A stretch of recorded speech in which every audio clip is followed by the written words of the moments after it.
Hey, Miguel Dorati back here on the CRP, and I am joined by our host, Chadlack, and that means we're going to talk some stem cells. It's time to update people on the stem cell issue. It's been a couple of weeks now since yourself and Soda Pop returned, a little over a month now since you returned from Colombia from the second stem cell treatment. So we definitely want to check in, see how Soda's doing.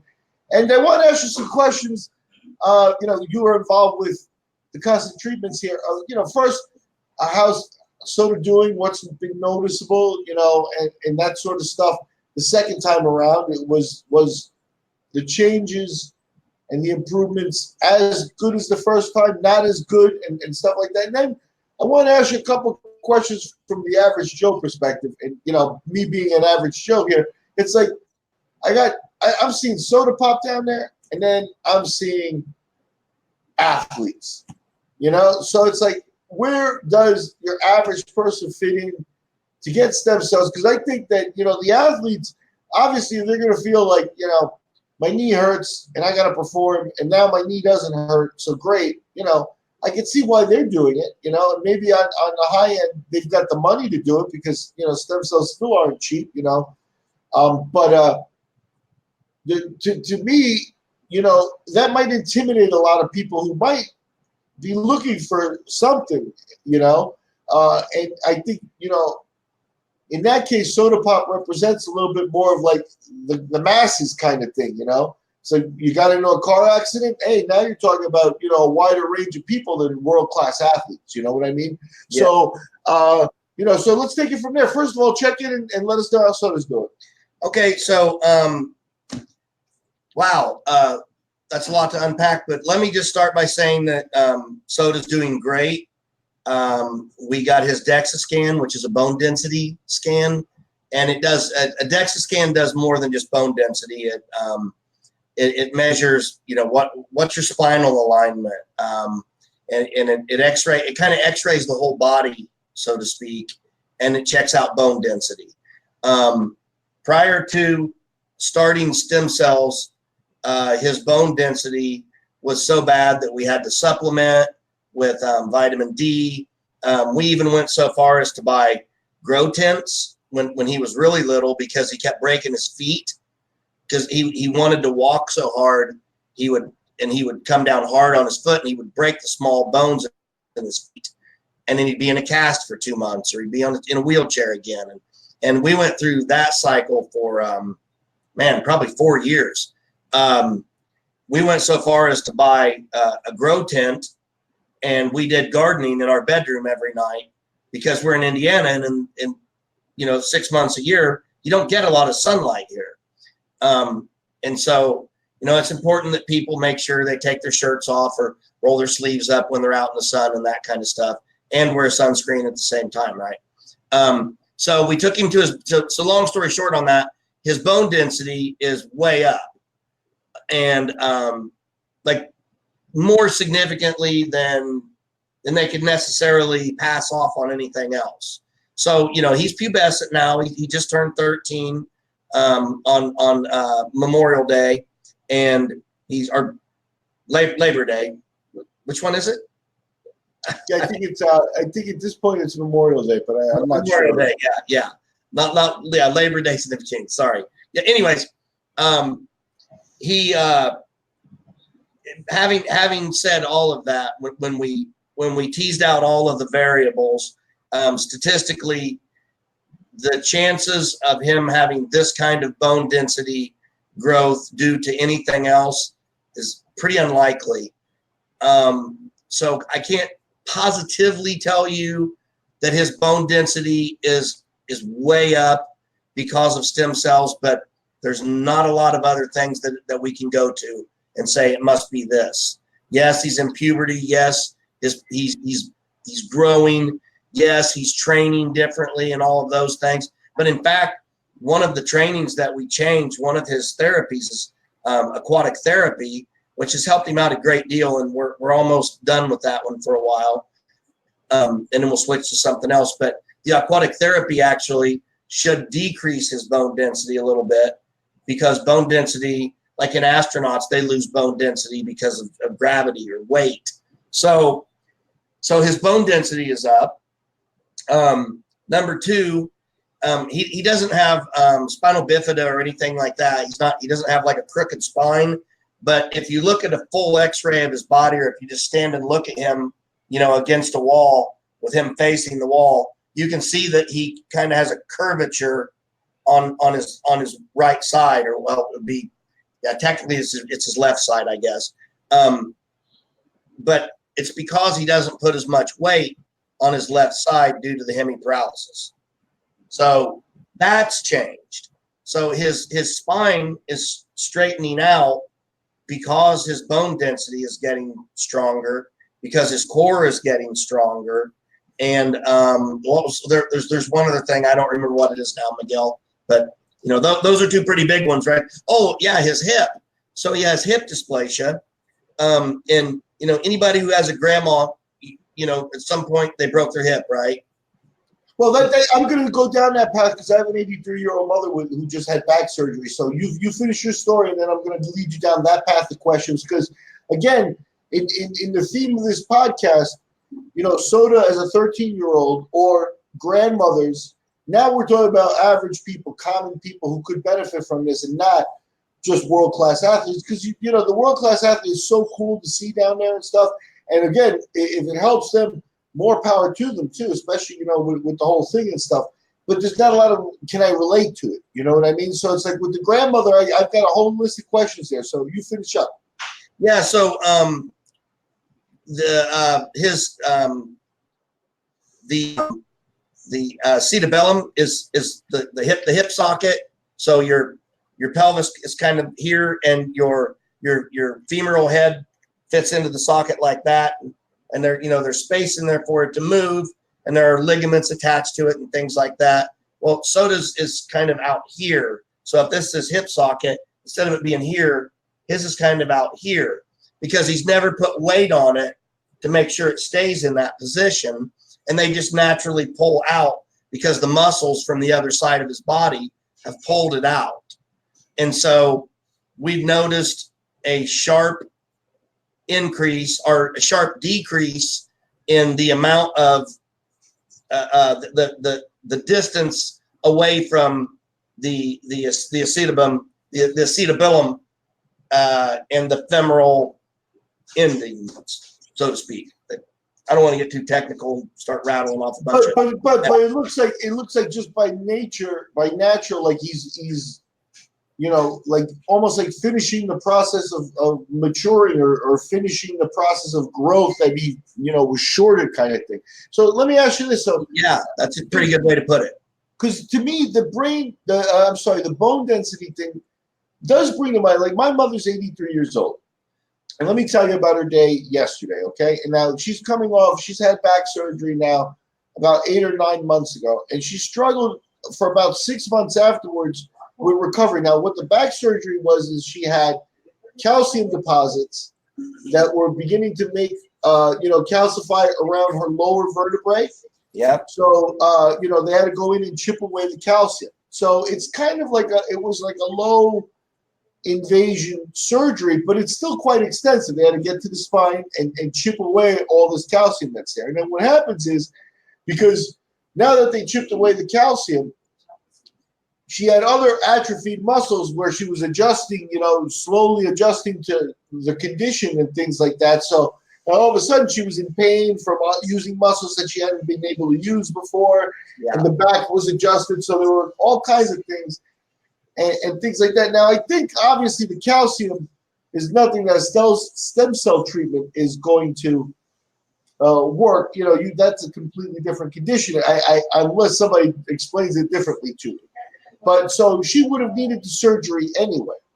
But if you consider that she's 83 years old and bone density is an issue, although she doesn't really suffer from the osteoporosis that older people get, like the doctor hasn't diagnosed her or anything. She hasn't broken bones yet or anything like that. But stem cell treatment here, and that was to reinforce what she has so that she, the next time she takes a spill, maybe she doesn't break her bone instead of maybe the next time is the one that happens. Some people would be willing to do that, and there are, in terms of money and capability, older people maybe should be aware of with this if they could, because the bottom line is there may be, there are certainly older people who live day to day, but there are also older people, maybe instead of a new Winnebago this route, take yourself a stem cell treatment and, worry about a Winnebago 10 years from now. You know what I mean? Kind of thing. So, that bone density thing, I think is something that would open this up to so many people because, as older people, face that, basically it comes down to, my mom just, went down on a set of stairs and her hip's broken. And, it really becomes then intrusive. You're caring for people and things like that. This would almost be preventative, So, yeah, I think that that was news to me. The bone, I don't think we've addressed that aspect of bone density and the effects of the stem cells on that. So it does look like that was one of the major effects. And yeah, I think that opens it up much more to average people. If you have some money socked away, and you're looking, to improve then this might be something that you've got to look at. You know what I mean? This is better spent money than going to see the pyramids. Well, what does that do for you? If you can't walk up them, you know what I mean? I don't know. But I found that to be fascinating anyway. What else have you seen with soda? Well, let me go ahead and address what you just said there, because I think that's really important. The effects that stem cells can have on recovery for people who, so if your mother, say she had surgery a month ago, and if she was to go down right now and have stem cells, then that would definitely help her recovery a great deal. Having stem cells in advance of surgery may be the way to go. And I'm speaking just theoretically here. I don't know this to be a fact, but I can't imagine how it couldn't be, because you're talking about, you get kind of like, if you could sort of get some kind of big boost where it boosted your whole immune system, it made your body work better. It just kind of pepped everything up and gave you energy and did all these great things that mesenchymal stem cells do. If you could do that and then go have surgery, how much faster can you recover? That's something that I really I'd like to study more. And unfortunately, I don't have the funding to do it. But we'll see what happens when I go back this winter and start working towards a PhD. So to kind of answer that in a quick term, if you have the money to buy a Winnebago, or go tour Europe, or go get stem cells, then do the tourist, the medical tourist thing, and go get a shot of stem cells. And they're making it. They're starting to put packages together now, because people simply can't afford to go down and spend $35,000, on a stem cell package. They can't do it. If they're an athlete, they have the wealth to be able to do that kind of thing. And that's the number 2 question that I'm asked is how much is it and how do I afford it? Unfortunately, we're in the United States where we don't have any kind of real public, socialized medicine to this date. And we don't have, and in fact, there's been another halt on stem cell research. So, we're up against a wall when we're worried about building a wall instead of trying to build bridges and help people. And I think that's crazy. So without being too political about it, I guess what I'm saying is that, pack your nickels away, and, those pennies add up. And instead of buying, I don't know, whatever the package is that you're going to buy, or that thing on TV, every time you think you're going to buy something that you really don't need, stick that money away somewhere and save up 20 grand and wait another year or two, and there are going to be packages that are going to become available where people can go get legitimate, clean, safe medical care through BioAccelerator, and they're going to be able to do that and afford it. It's just not quite there yet because it's so new that everybody's trying to figure everything out. But does it work? I mean, all you have to do is watch the Soda Pop and Dadillac speech show. You know, all you have to do is look at the results. All you have to do is look at him.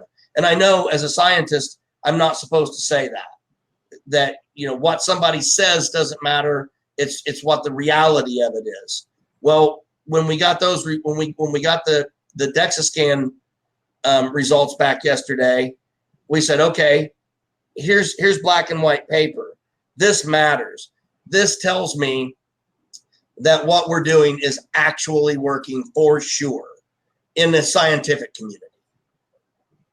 Yeah, and I mean, for you, like I said, for your average Joe watching the BioAccelerator page and things like that, which everybody, you know, like and subscribe and join us for this. They've been featuring a lot of athletes. Like I recently saw Cyborg was in public, and I saw some pictures with some other guys and professional wrestlers and things. And the whole thing there is,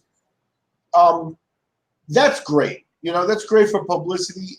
But I do think, you know, in a certain way, it may turn some people off, or at least intimidate some people. Maybe that's the right word, intimidate some people. Like, I don't belong there. You know, I'm a 50-year-old guy whose, you know, knee is bummed out or whatever, and I was thinking of getting a shot. I mean, I happen to have 15 grand in the bank, but I don't want to go spend on that because what am I going to get out of it? I'm not, you know, Cyborg. I'm not, these other people, and I don't have a condition like Dana White where it's like the ear ringing and it goes away, you know. So it's like, but I think I would still benefit. I think, you know, you wait, you know. So I don't know. There's just so much about stem cells out there and stuff, and the average people, I think, should be open to saying, you know, if I can save up the money, you know, instead of a vacation or instead of this or instead, you know, not do something else for this, for yourself or for an older family member. I kind of wonder, you know, it's like, it gives me a feeling that there's going to be a lot more mainstream applications, especially when the cost comes down as well, you know. So those are all positives. When are you going back? I don't know yet. We're waiting to hear. We kind of have to do that by feel. So the first thing that we have to do before we schedule a plan to go back is we have to figure out where he's at in his recovery. The stem cells generally stay, you know, very active in the body 2 to 3 months, depending. With him, it's probably 2.5 months.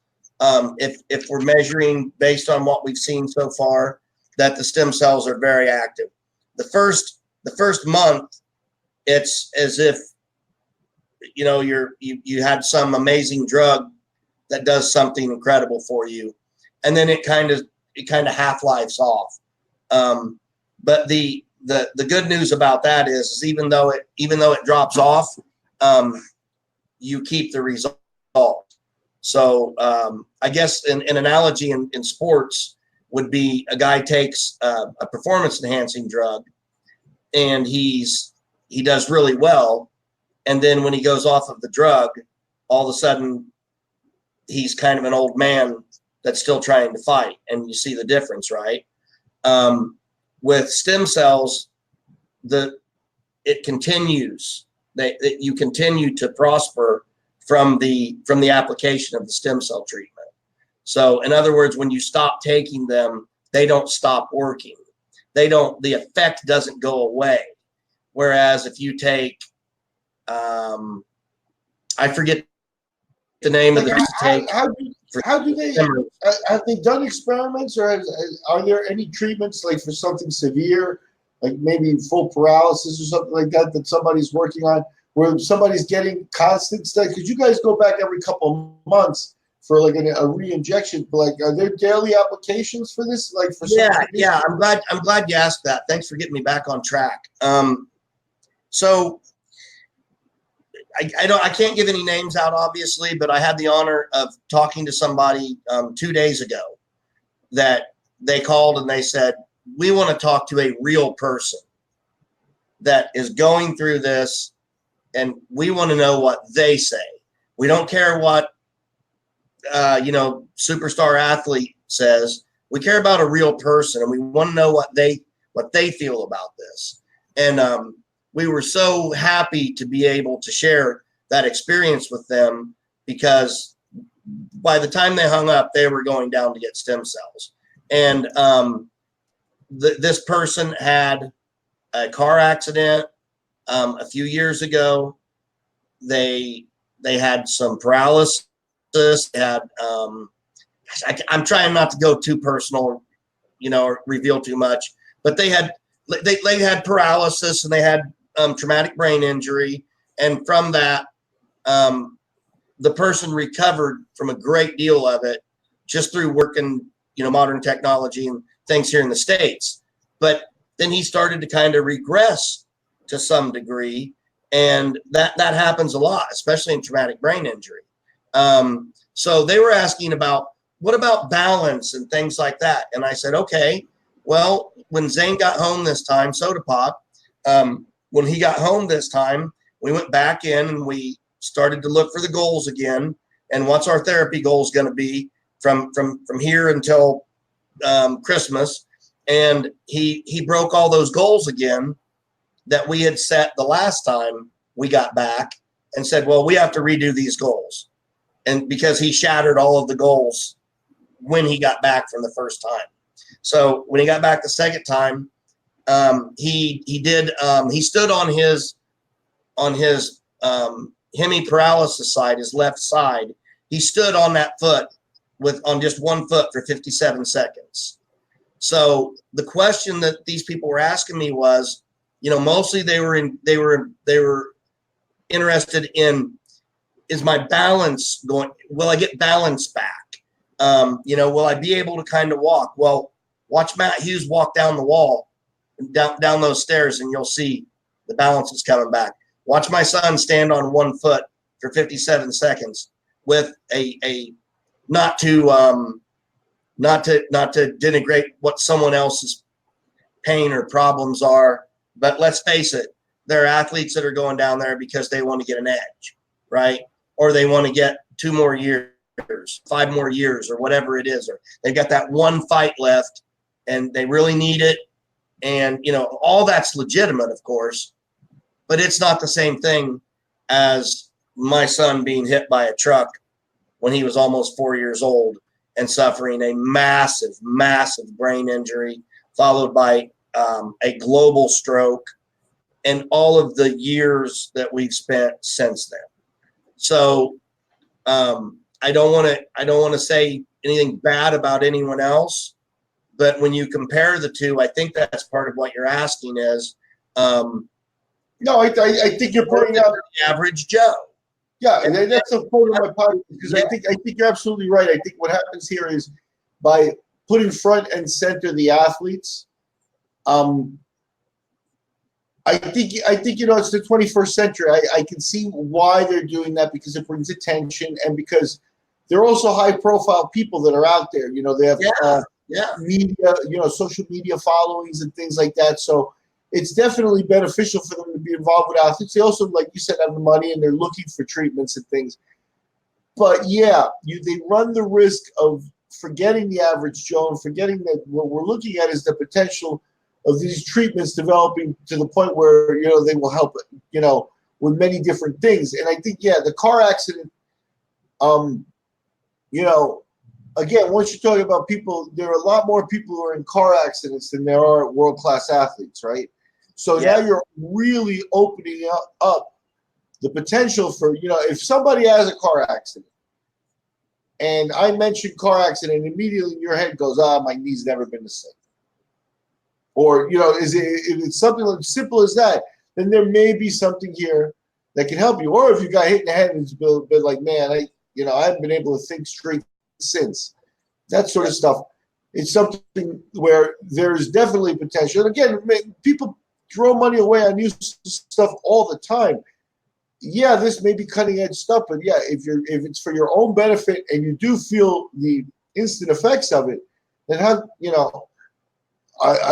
think that the average Joe should be looking at how they can get a hold of the money to do this, or waiting for the cost. But I'd be monitoring. I'm watching the cost. Making sure it goes down, and figure out a way and stuff like that. Just for that boost, that pep me up. It's like, overall, I feel better. It used to take me 15 minutes to pick up my kid. Now it takes me 12 because I'm just a little more spry. I'm a little more I would think that would be worth it for a lot of people. Yeah, and not to mention if they've suffered a trauma like a car accident or anything like that. So, yeah, I think that's why I wanted to ask you with the average Joe in the title is what are the applications here? Because you just see these guys that are athletes and things, and a lot of people don't get from where they're sitting on their couch to where the athlete is. You know what I mean?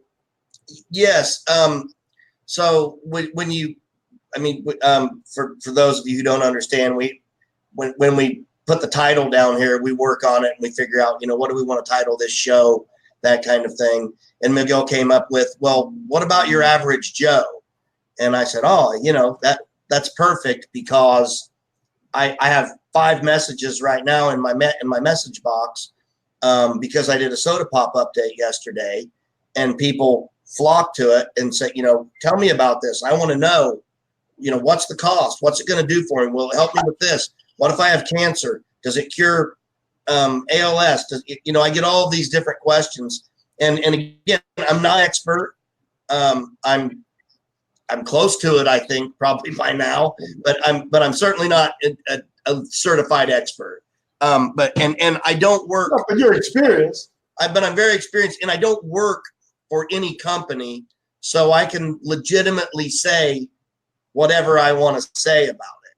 And the first thing I want to say is this: BioAccelerator has a vision, and I know this because I've spoken to them from day one when Soda got into this. When we found it and we said, we'll try it. We're going to try anything. We don't care.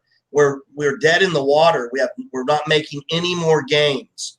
And he's getting ready to start puberty and all of that stuff. And how bad is that going to be? And we were terrified of this. We've been terrified of this since it happened, looking forward to what happens when he's 15. And, there's just anyway, what I'm saying is that one of the first things they said was family first. And what they meant by that was they are doing what they have to do to get the word out so that they can help more and more people. And so, yeah, there are people who kind of get intimidated by the whole thing of, there's these superstars, but I'm not a superstar.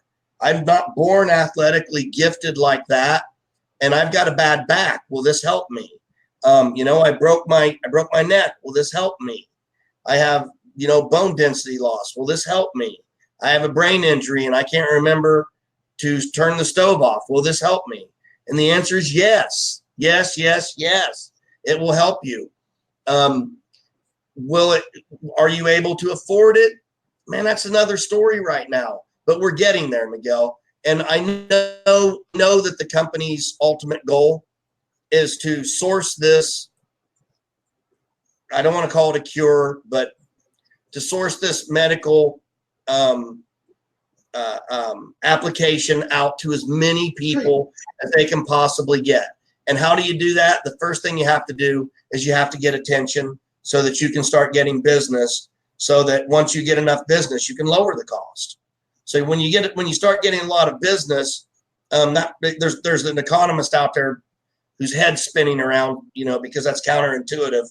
But if you think about when we were kids, what a TV cost compared to now, you can get this super magnet, whatever, flat screen, 1,000-inch TV for a couple grand, where used to, we bought a TV for $500 and it was this little tiny, big, giant box with a little screen this big.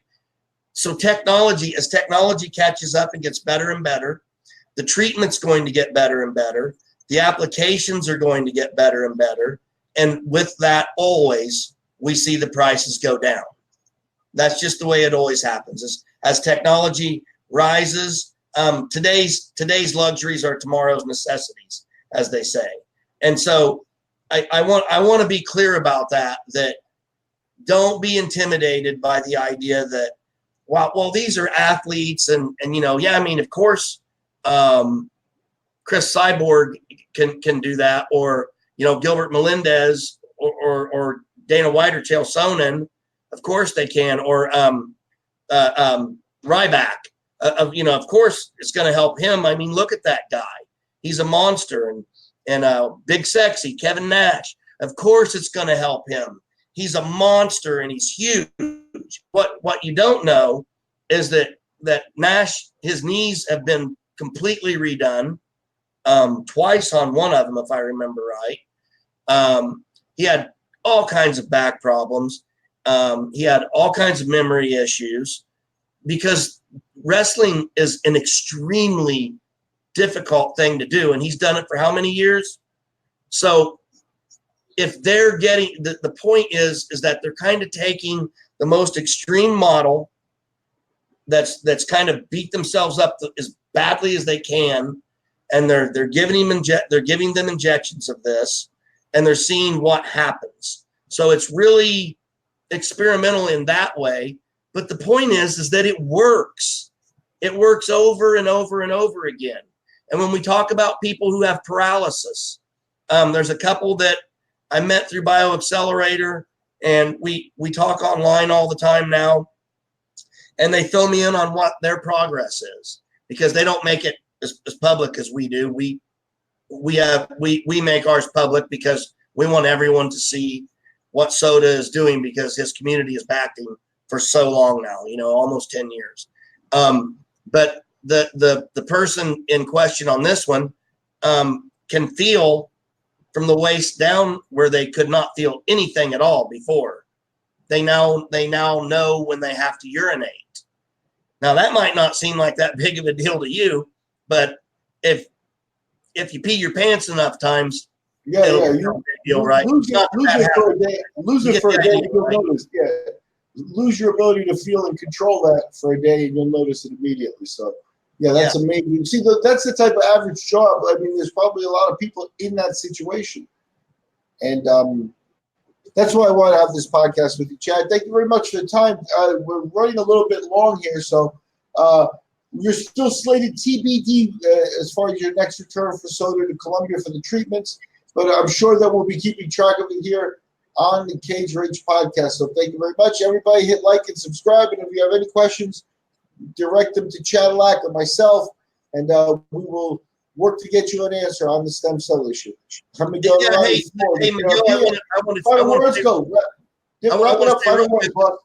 if you're Spanish speaking, address Miguel, because I don't speak Spanish well. So address Miguel if you're from Latin America, or if you speak Spanish and that's your main language. Ask Miguel, and he can help you with this as much as I can.